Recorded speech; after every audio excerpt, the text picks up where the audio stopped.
For this problem, we're looking at a line with the equation y equals mx minus 3.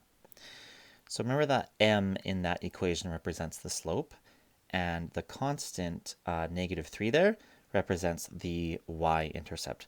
I think it'll help to solve this question to visualize it. So let's go ahead and draw a Cartesian plane here. Now, since we know that the y-intercept is at negative 3, that's essentially the point here, which would have the coordinates 0, negative 3. Now it says if the line contains the point ij, where neither of those are equal to 0, what is the slope of that line in terms of I and j? So again, let's go ahead and just create a random point up here with the coordinates I and j, because it really does help to visualize this.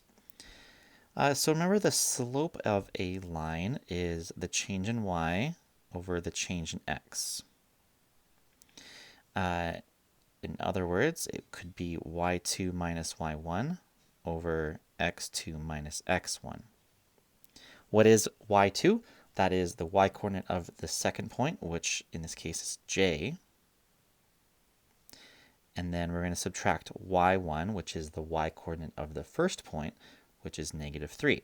Now, because we'd be subtracting negative 3, that actually means we'll be adding the 3. So that's our numerator.